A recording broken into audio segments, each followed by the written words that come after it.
All right, prayer.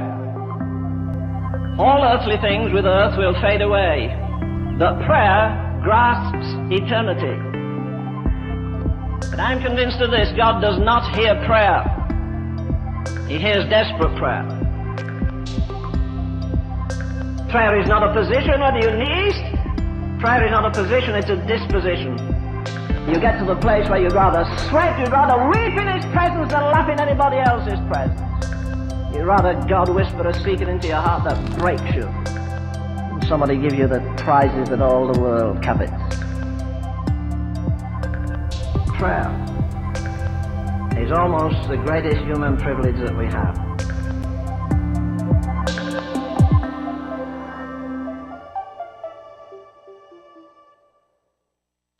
Good morning. Good morning. It has been entirely too long since I've been up here with you. As you may have seen, I was losing a little bit. I'm in the front. That's why I sit in the front, so you guys can't see me bawling my eyes out. But it's been a long time since I've been up here with you guys. I have the amazing pleasure of spending a lot of time downstairs. By the way, my name is Aaron Sterling. I'm the youth pastor here. I spend a lot of time downstairs with the youth group, which is typically on Wednesdays. But now, me and my wife have decided with great honor and also trepidation to take over the kids ministry. And so that has taken a lot of our time and energy also. I say that because it's been an awesome time. Awesome time. It is not without its whatever, but it's an awesome, awesome time with your kids. It is a pleasure of mine. I know I say it often. I love spending time with your kids, and you're like, oh, man, better man than me. I don't even like spending time with my own kids. It's a joke. But anyway, I love spending time with your kids, so it's a pleasure. I've always loved the youth group, and then we started doing roots and stuff, and it's, oh, my, those kids are awesome. High energy. I thought I was high energy. No. So anyway, today I just want to talk about referencing to what I talked about at this exact time last year. My theme last year was how desperation leads to transformation. And so in light of 2020, which we know was a fun one, I want to kind of go back and talk about what I talked about last year and how the Lord has really refined that idea through what has happened this year. If you remember, I shared last year that I felt one of the things that I felt 2020 was going to be about, as I said, I felt like the Lord was sharing with me that He was going to turn up the heat in 2020. Sorry about that, guys. That was my bad. But I really felt like the Lord was going to do that. He's going to turn up the heat. But when the fire comes, we were going to have a choice to make. We were either going to draw closer to Him, or we were going to step out of the fire into comfortability. And secondly, I shared last year how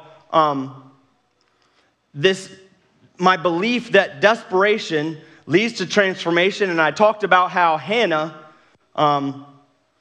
was desperately at the altar seeking the Lord for a son, and how that desperation created desperation. It obviously created her son, but it also created and changed and transformed the atmosphere of Israel as her son Samuel was a voice for Israel. And so her transformation, or her desperation, led to transformation. And today I want to talk about how perhaps those things that I talked about last year, the Lord has not changed my beliefs, right? He hasn't changed the way that I fervently and passionately believe about things. But what He has changed is the way that I go about those things, the way that I am able to speak and pray with people. And next week, I'm going to talk about how we should desperately seek God in the waiting, as Hannah did year after year, the passage says. What does that look like, and how do we practically walk that thing out? But today, I feel like I need to explain one thing for those of you that don't know me. I'm a very black and white type person. I'm very one side or the other. Everything I believe with all of my heart. And as you can hear, the more passionate I get, the more loud I get. And so that's just my personality, right? But I believe everything with all of my heart. And one of the main things that God's taught me this year is sometimes telling people what I believe. I try to stay off of Facebook because that's a trouble for me. But you could hear Facebook in this mentality that I'm in. But I love to tell people what I believe. And if you don't really know me, that's going to come across probably as very, unloving and whatnot. But I love to tell people what I believe, and I love to pray for people. But sometimes I feel like something that the Lord really shared with me this year is that sometimes me telling you what I believe, me being very passionate and telling you all you need to do is this, this, and this, isn't always the most loving thing. I feel like a lot of times I have, all the right answers. We have all the theology. We have all the biblical answers like, God will never give you anything more than you can handle. It's not in the Bible, by the way. That's things that we believe, though. That's what we tell each other, right? But anyway, all those biblical answers that we have, sometimes they're true, man. Like there's no falseness in, God will never leave you or never forsake you. There's no falseness in that. But sometimes that's not what we need to hear. There were seasons this year where, you could have told me all the right answers and all the right things, but I wouldn't have hurt you. I wouldn't have heard you because I was very hurt inside and I was walking through my own little battles, if you will, And so what he taught me this year was sometimes being right isn't the best thing. And the theme of kind of what the Lord has been talking to me about is God never called us to be right. He called us to be love. A lot of times, I know, for instance, in youth group, like we've had some of the students that have been struggling with, say, anxiety or depression or pain or some sort of sickness or athletes that have feet and backs and stomach disorders and all sorts of things, and they know, hey man, I'm really struggling with this, and I'm after it, right? And I think to a degree, that's good and helpful. They know that I'm going to pray with them. But I think the thing that the Lord has really been teaching me this year is sometimes we're in the waiting game, like Hannah year after year. Sometimes we're in the waiting game when God doesn't take away that depression today. Sometimes we're in the waiting game when God doesn't take away the thing that you're struggling with. What happens then? Because I think that in my tenacity and my passion, I can come across as, no, God's going to do this thing, and I know he can, right? God's going to do this thing, and I know he can, and I know he will. And what happens when he doesn't? That's real life, guys, What happens when he doesn't? What happens when he doesn't do the thing that we think he should or whatever? What happens when your friend does die when, you've been praying fervently for him to not? What happens then? Where are you left? And so the things that the Lord was teaching me this year is, a lot of times in those moments, I know it was for me, because I struggle with some stuff. I have rare blood disorders of platelets, and I've had like heart things my whole life. Like they're probably anxiety attacks, but this just, I deal with things differently. But my point is, like, the Lord has healed me of that a few times, and then they kind of sneak back in or whatever. But anytime in those times, like, we're left with some questions, right? The first question I think a lot of times we come into, because I think it's, partially it's in the church, but sometimes we're faced with this question of, well, maybe I didn't have enough faith. Maybe I didn't have enough faith. And number two, I think a lot of times, this might actually take trump over the other one, is, well, it must be God's will that this thing is happening. And number two, or number three, whichever one you go. Sometimes I get mixed up in my own notes and my slides, but regardless, I think one of the bigger one too is, well, I guess I'm just not good enough. Maybe I'm not cleaned up enough. And so with that in mind, I want to kind of just break that wall down quickly. One of my favorite stories in all the scriptures is the story and the parable of the prodigal son. And for the sake of time, it's found in Luke 15. I'm not going to read the whole passage. But to make the parable, long story short, as they say. So the son goes off with all of his inheritance that he takes from his father. He throws it all away in sinful things, gets a job in a pig pen, looks at his life and says, man, I'd rather be a servant in my father's house. Maybe I can go back home and work for him. So he turns his eyes back towards home. And while he's a long way off, his father sees him, runs to him, gives him a big hug in the pig pen stink. Don't forget this. In the pig pen stink of his old life, his father gives him a hug, welcomes him back to home as a son with his father's robe, his father's ring, and his father's sandals, right? And I think that Jesus shared that parable for many different reasons. But the one that I latch onto very tightly is the fact that you do not have to clean yourself up to get back into the Father's good graces. You don't have to clean yourself up. You don't have to wipe off all the things to come into his presence, to come back home to the Father. You don't have to clean yourself up. All you have to do is look back towards home. Just look back towards home, because all he wants is your focus. All he really wants is your heart, right? And the other thing that the Lord has really shared with me this year, in light of those three things, it must be God's will. I don't know, for those of you that are parents, and I know sometimes the theology of putting our emotions or our whatever onto God can break apart, but I believe strongly in this analogy. As parents, I want you guys to imagine a world where you have kids and you say, you know what, here's what I'm going to do today. I'm going to give my kid cancer because I think it's going to be better for them and they're going to be stronger Christians because I do this and blah, blah, blah. Guys, I know that sometimes this idea breaks down, but I cannot understand the world where cancer is God's will that it happens to you. You get into an accident and you're no longer the same person. You're telling me that's God's will. I won't believe it. And I'm okay if you don't agree with me. I'm okay. But that's what I believe with every stitch of my heart. Every stitch of my heart. But what I will say is this. God walks with us in those things.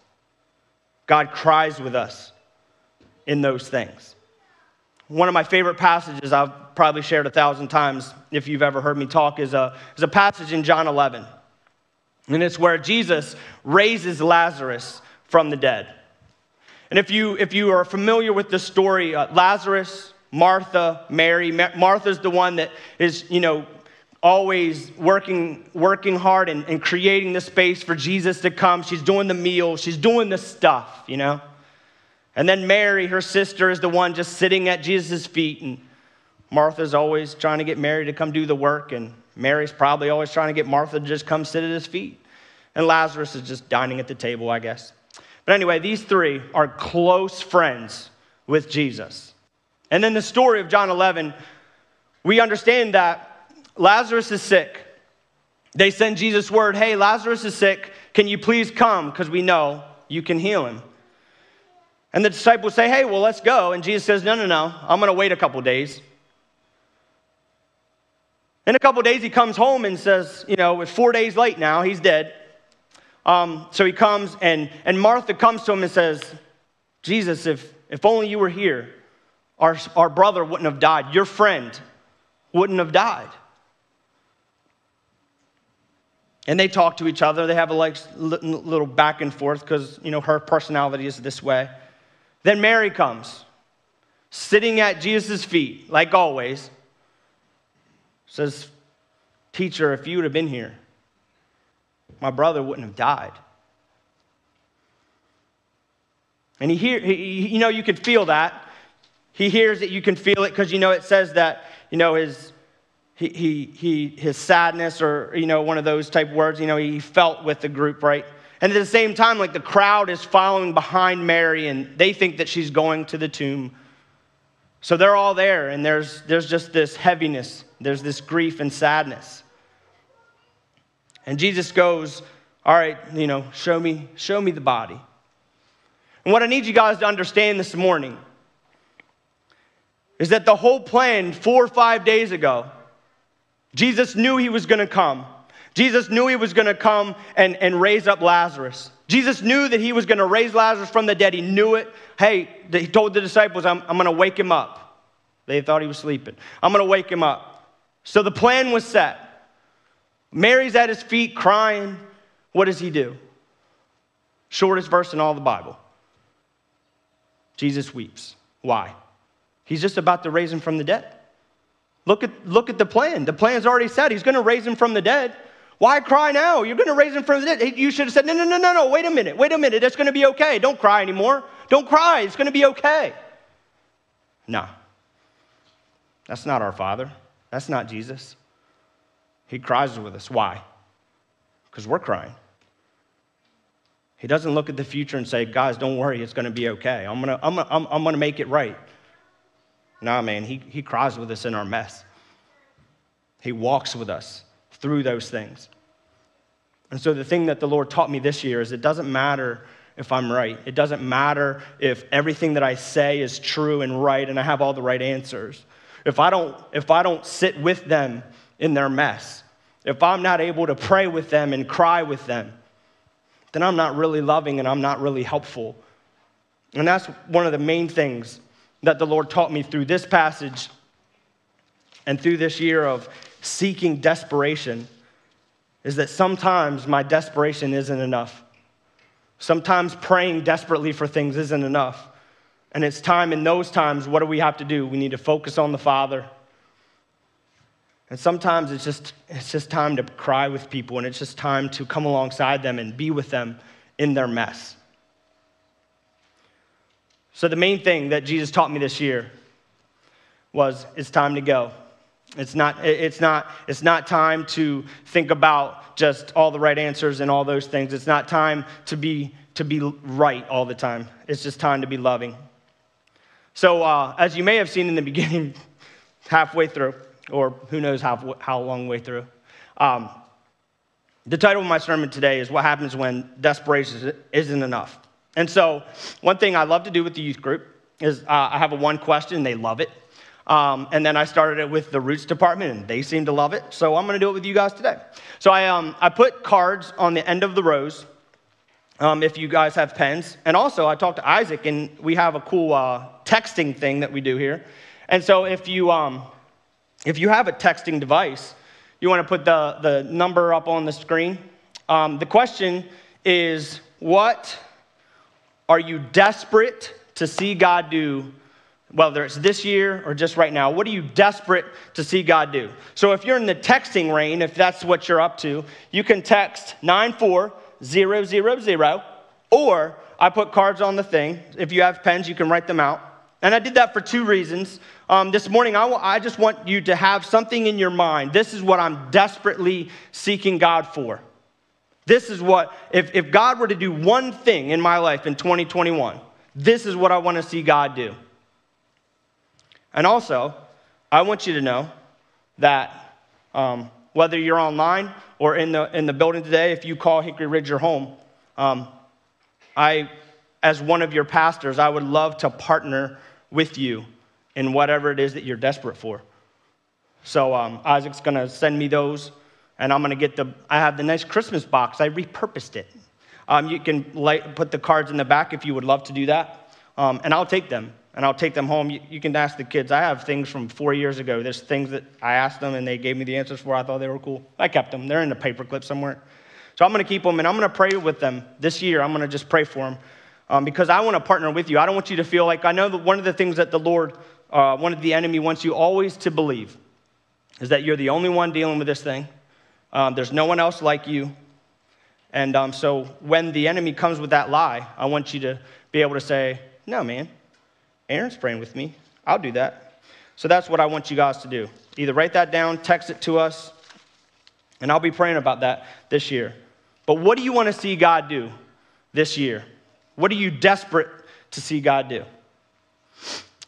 One of my favorite characters and one of my favorite people in the Bible is David. And I'm going to talk more about David next week too.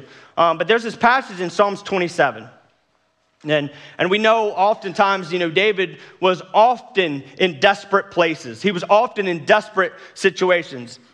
Whether he's, running away from Saul who's trying to kill him, or he's going to battle with these Amalekites or some other kites, and whatever he's doing, he's always running away from something, or he's always fighting, and they're always all around him. All the Psalms, if you read through, the enemies are all around me.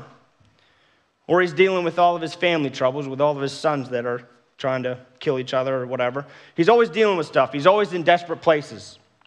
And I love reading through the Psalms because these are desperate prayers and desperate pleas from David to the Lord. So today I want to read Psalms 27, and then next week I'm going to read the rest of Psalms 27. But here's the first 7 verses. It says this: the Lord is my light. This is who the Lord is.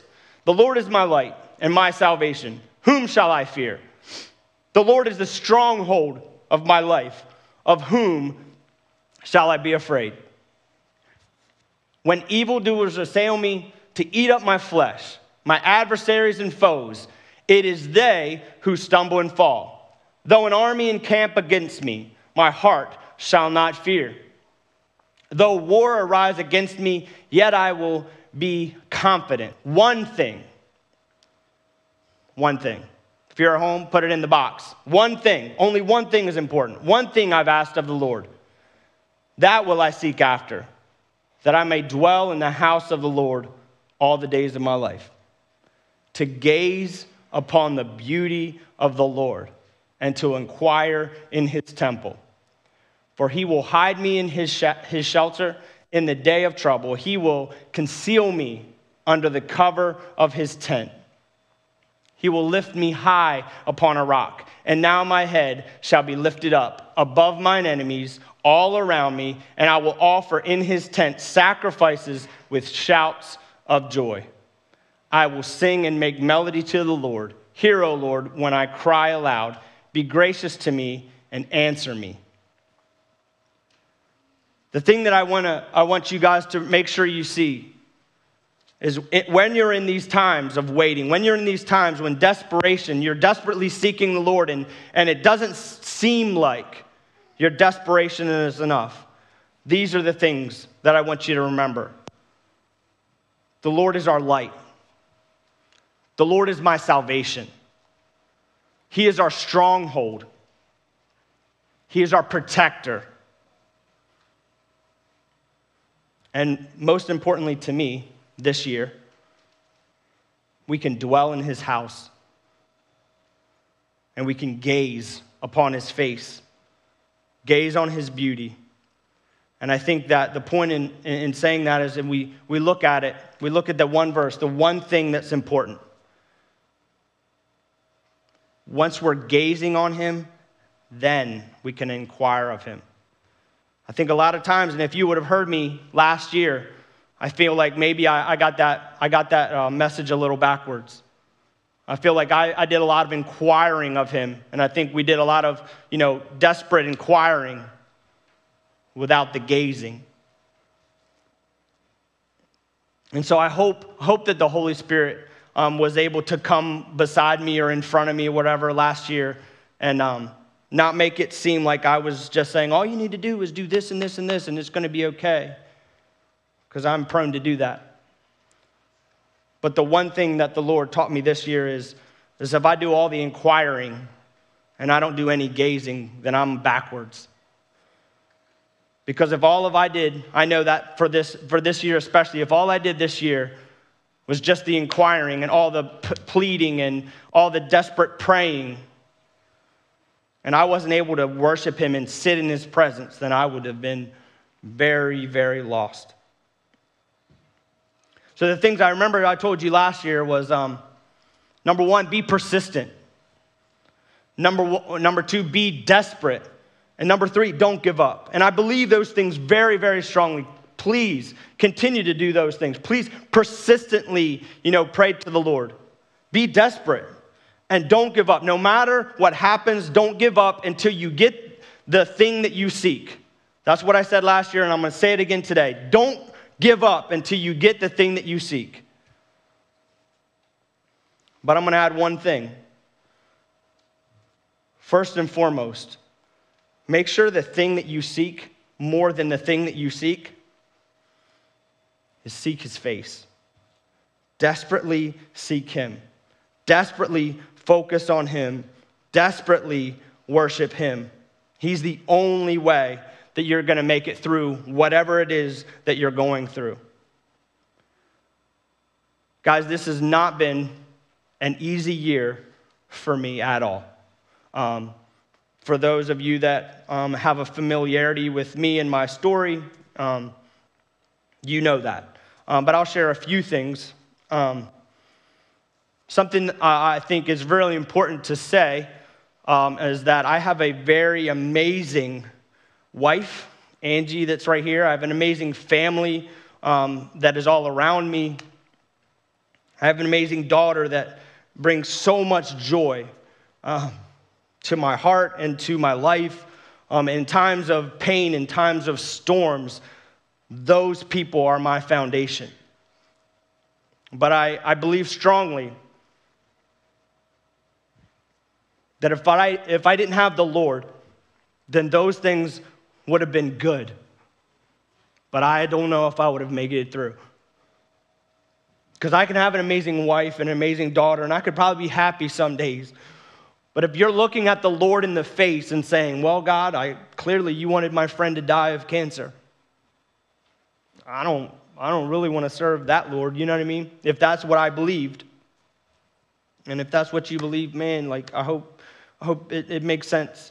But for me, that's a hard pill to swallow. To be able to watch my friend die, for him to lose, his wife loses her husband, 3 little girls lose their dad, and to be able to look at the Lord and say, man, I hope that was, you know what I mean? Nah. So I had to have that relationship with the Lord. And by the way, I asked Vince to do Champion this morning because if there was one song, and I remember it as clear as day. So my buddy passed away of cancer, and there was a week between when he died and when he had his funeral. And during that week, I'll be honest with you guys, it was a tough week, and you probably, I don't know if you wanted to see me that week, because I was struggling in all reality, because you have to understand, man, I did all the things that I told you last year. I was at the altar, man. I was praying desperately. I was crying my eyes out. I was seeking the Lord. I was doing all the stuff. Doing all sorts of praying and fasting on Facebook. I was going all outside of all my boxes that I tried to stay in. But he passed away, and then that next week I'm left with, man, to the world, man, I look really stupid. Man, I did everything in my power. I did all this, I do that. And they look at me and they're like, man, that didn't work. Now what are you going to do? You know what I mean? I feel like I looked really stupid. For that week, I was really struggling. But then you make it on the other side, and I went to his funeral, and I even left early because I wanted to come home to go to this worship thing with our worship team. We all went to this worship conference, worship concert down in Salisbury. And I left early just so I could go there because I knew that I needed to be there. Because you need to know one thing, and this is for me, and don't make theology out of it, but I know in this 2020, I read my Bible. I read my Bible a lot. But if you were to stack it up, I worshiped. I just sat, and Angie will tell you, my wife will tell you, I would just sit in the shower. I would just sit in my car, and I would just worship because that's what got me.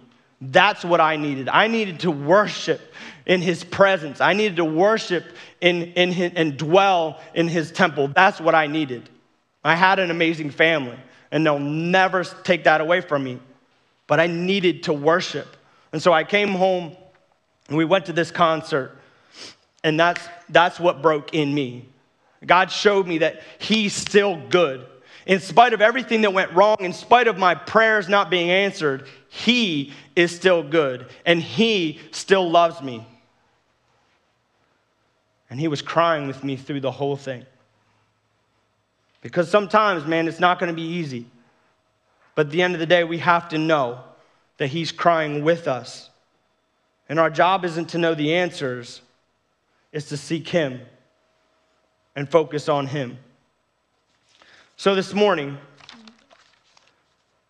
I want to invite the worship team to come back up. And I want you guys to just take those pieces of paper. I want you guys to think about those guys, those of you that are online, like think about the things that you texted in to us. And as we worship, I invite you guys to stand up. And as we worship, I want you to just take those things, whether it's literally or figuratively. I'm not one to make you guys do anything. But as we worship, I want you to just think about those things that you're desperate for. Think about those things that you would love to see God do this year. Think about the sicknesses. Think about those things that only God can do. Addictions. The 2020 was a year of addictions. 2020 was a year of anxiety and depression and falling back into old things. 2020 was a year where we got very distracted by a lot of different things. So whatever it is that you're desperate to see God do this year, I want you guys to just hold your hands out, whether figuratively or literally. Hold it out. Give those things that you're desperate for. Give those things to the Lord. Lay them at his feet. And just dwell, man. Dwell in his temple. Gaze on his face. You may not get the answers that you seek today. You may not get the answers that you seek for quite some time. But if the answer that you truly seek is his face, his presence, you can get that this morning. So I want you to take those things and just lay them at his feet. Secondly, if you need someone to partner with you, literally partner with you this morning, obviously, as always, we have prayer teams and the altar is open. So I invite you to do that. I have my mask for those of you that need me to do that. That's the most loving thing that I can do, is meet you in the place that you are. But lastly, I want to invite you, if you're watching online or if you're here this morning, maybe you need someone to partner with you and you don't know his presence because you've never known him or accepted him. So right now, whether you're online or in here, if that's the case with you, I'm just going to lead you in a simple prayer. Online, you can click raise a hand. Someone will come pray with you, whether it's about what you're desperate for or whether it's making a first-time commitment. That's what that's there for. So this morning, if you've never met him, I just want to lead a prayer and you guys can repeat after me.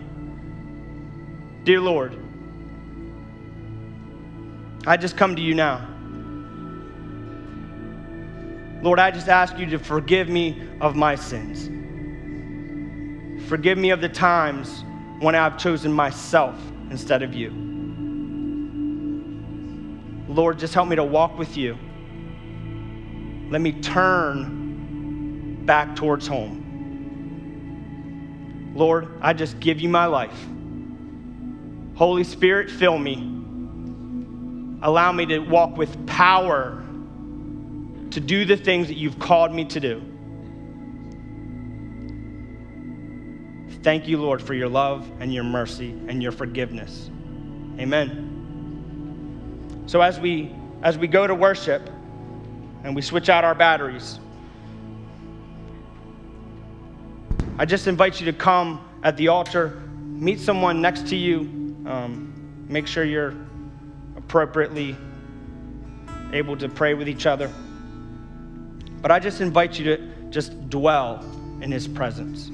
Give the things that you're struggling with over. And just seek his face. Next week, that's what we'll talk about. Seeking his face.